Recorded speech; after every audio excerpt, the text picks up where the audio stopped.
Good morning, listeners of Hot Topic and Fresh News.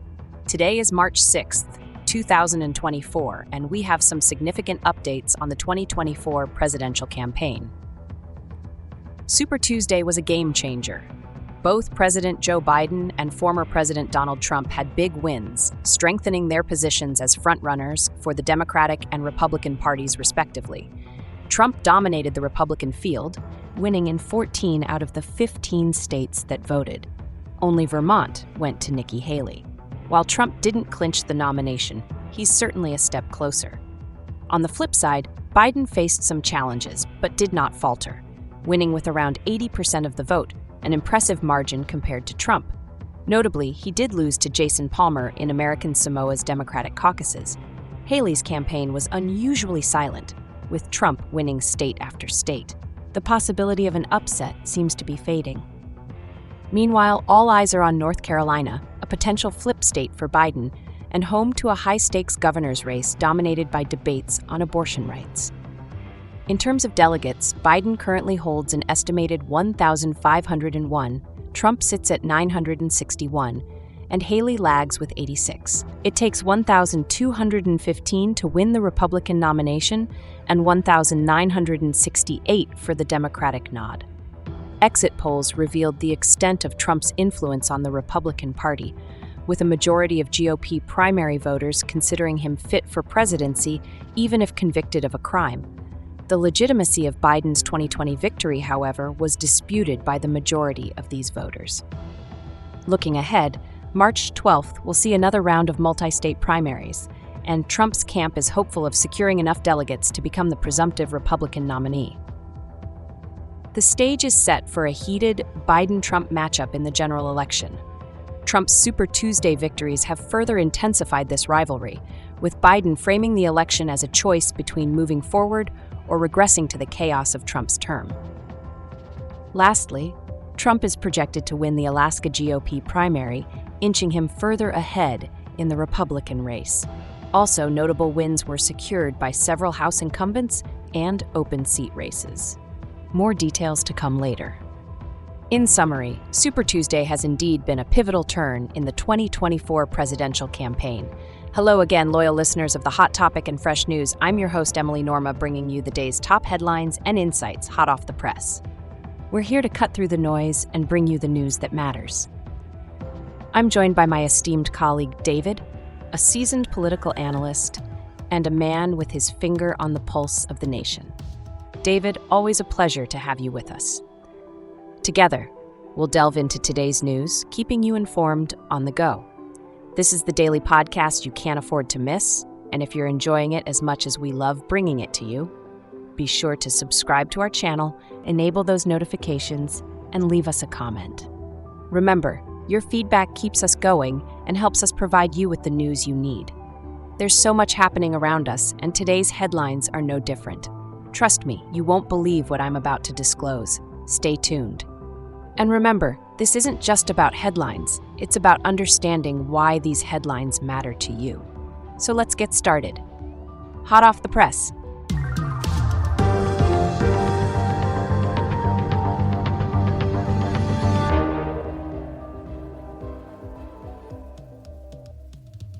So what were the key takeaways from Super Tuesday? Well, both President Joe Biden and former President Donald Trump dominated their respective fields. Trump won in 14 out of the 15 states that voted, indicating a strong position in the Republican Party. On the other hand, Biden, despite some challenges, typically secured around 80% of the vote. And what could it mean that Biden lost one primary contest in American Samoa? It's not a major loss, but it does highlight that there are pockets of resistance, even within his own party. And Trump, despite his dominance, didn't clinch the nomination. Correct, he moved significantly closer, but it's not yet a done deal. Let's talk about Nikki Haley. What's her position now? Haley's campaign was strangely silent on Super Tuesday, and with Trump's string of victories, the odds of a dramatic shakeup are declining. Moving on to North Carolina, why is it in the spotlight? North Carolina is Biden's best chance to flip a state from the 2020 map. Additionally, it's hosting a noteworthy governor's race that could shape the policy debate around abortion rights. Are there any signs of potential general election weaknesses for both Biden and Trump? Yes, there are indications that progressives are reluctant to vote for Biden, while college-educated suburbanites seem to prefer Haley over Trump. Both scenarios could prove to be challenging for the two frontrunners. Lastly, could the Super Tuesday results have implications for the November general elections? Certainly, they've set the stage for a heated Biden-Trump rematch. The tension between the two is palpable, and it's likely to escalate as we move closer to November. Can you break down the estimated delegate count following Super Tuesday? Absolutely. In the Republican ranks, Trump has an estimated 961 delegates, while Nikki Haley trails with 86. On the Democratic side, Biden leads with 1,501 delegates. There are also 6 uncommitted delegates and 3 delegates for Jason Palmer. What's the threshold for securing the nomination in each party? For Republicans, it's 1,215 out of a total of 2,429 delegates. On the Democratic side, a candidate needs 1,968 out of 3,934. And what about the signs that the GOP has been reshaped in Trump's image? Exit polls across 6 states showed that most GOP primary voters would consider Trump fit for the presidency, even if he's convicted of a crime. Also, there hasn't been a majority willing to acknowledge the legitimacy of Biden's victory in the 2020 election. Finally, can you touch on the importance of these exit polls? Exit polls are crucial because they help understand the demographic profile and political views of the primary voters. However, keep in mind that the numbers may continue to update in these states. But the results in these 6 states provide a glimpse of the type of voters turning out. The information we've been analyzing comes from an article titled Live Updates, Super Tuesday Primary Elections and Caucuses, published on CNN's website on March 6, 2024. It was collaboratively written by several journalists, including Aditi Sangal, Antoinette Radford, and Maureen Chowdhury, among others. Are you familiar with their work? Yes, CNN is a well-known and reputable news outlet, and these journalists have quite the record in political reporting. But as always, it's important for our listeners to cross-check information from multiple reliable sources. Absolutely. Let's continue then, though. What's next after Super Tuesday? The race doesn't end here. There are several significant primaries to come this month. Notably, the Trump team is hoping to secure enough delegates as early as next Tuesday, March 12th, as another round of multi-state primaries occur. What are some of those important dates to look out for? Key dates include March 6th for the Hawaiian Democratic Presidential Caucuses, March 8th for the American Samoa GOP Presidential Caucuses, and March 12th, a big day with primaries taking place in Georgia, Hawaii, Mississippi, and the Northern Mariana Islands, as well as the Democrats' abroad presidential primary. How does this all factor into the general election? Well, as Stephen Collinson from CNN puts it, the general election is here, and it's Trump versus Biden.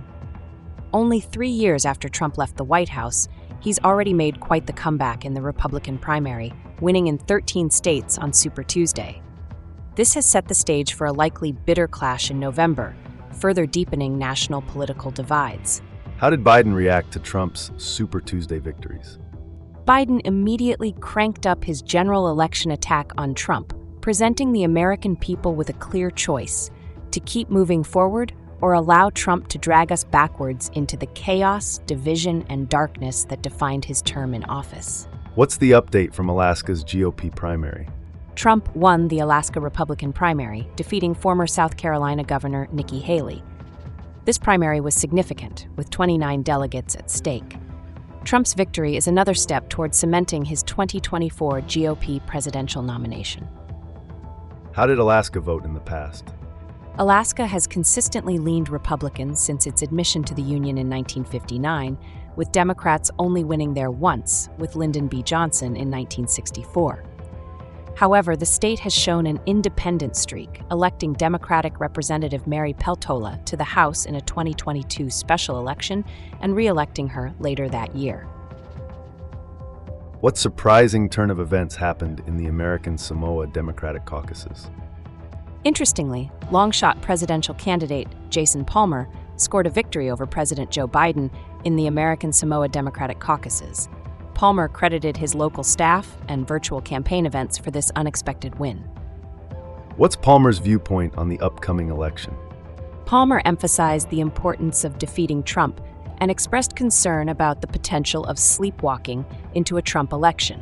He argued for energizing young voters in the political center with a positive vision for the next 4 years, rather than focusing solely on Trump or foreign policy issues. He's calling on Biden to pass the torch to the next generation of Americans. What's Palmer's next move? He plans to continue his presidential campaign, focusing on the Arizona primary and releasing a detailed proposal on reforming the U.S. immigration system. It's going to be interesting to watch his progress. Many of the primaries for open seats on Tuesday were in safe seats for one party or the other. This means the winner of those contests or eventual runoffs are very likely to be coming to Congress next year. Any significant winners? In North Carolina's 10th district, Pat Harrigan is projected to win the Republican primary. Harrigan, a retired Green Beret and firearm manufacturing company owner, is set to succeed retiring GOP Representative Patrick McHenry. How about Texas? In Texas's 12th district, State Representative Craig Goldman and real estate developer John O'Shea are projected to advance to a runoff in the Republican primary. This seat became vacant after longtime GOP Representative Kay Granger opted against re-election. In Texas' 26th district, Brandon Gill, who was involved in a controversial film pushing conspiracy theories about voter fraud, is expected to win the Republican primary. Any incumbents facing challenges? Yes, particularly in Arkansas's 3rd district, where Representative Steve Womack is projected to win the Republican nomination, beating back a challenge from his party's right. This certainly paints a tense picture for the upcoming congressional elections. It does. But it also presents an opportunity for new voices to be heard and for the political landscape to shift. As we've seen, even safe seats can sometimes yield surprises. Continuing with the incumbent challenges, in Texas's 7th district, Representative Lizzie Fletcher is projected to win the Democratic primary against engineer Pervez Agwan. Also, in Texas's 18th district, longtime Representative Sheila Jackson Lee is expected to secure the Democratic primary, likely leading to a smooth re-election. Any surprise turns? Indeed. In Texas's 23rd district, GOP Representative Tony Gonzalez will be forced into a runoff after failing to secure over 50% of the vote in the primary. Gonzalez faced criticisms from the Texas Republican Party last year over his support for legislation protecting same-sex marriage and a bipartisan gun safety bill. He will face off against Brandon Herrera in May for the Republican-leaning seat along the U.S.-Mexico border. It seems these primaries are showing us a real tug-of-war within parties, isn't it? That's right. The internal dynamics of these parties are in full display, revealing their struggles and the changing face of American politics. It's a fascinating time, and we're right in the middle of it. Thank you all for tuning in to Hot Topic and Fresh News today. We dove into the recent primaries and the evolving political landscape, and it's been a privilege sharing this journey with you. Remember to subscribe and activate notifications to keep up to date with our episodes. Your participation means the world to us. Share our podcast with your fellow news enthusiasts on all social media platforms, or even during a conversation over a cup of coffee. If you enjoyed our discussion, feel free to drop a comment. Absolutely. Don't miss the action. We're here delivering the news every day. We've got some pretty exciting topics lined up, so you won't want to miss out. We're grateful for your time, and we're looking forward to the next episode. Remember, stay in the loop, keep your eyes on the news. Our channel's content will amuse.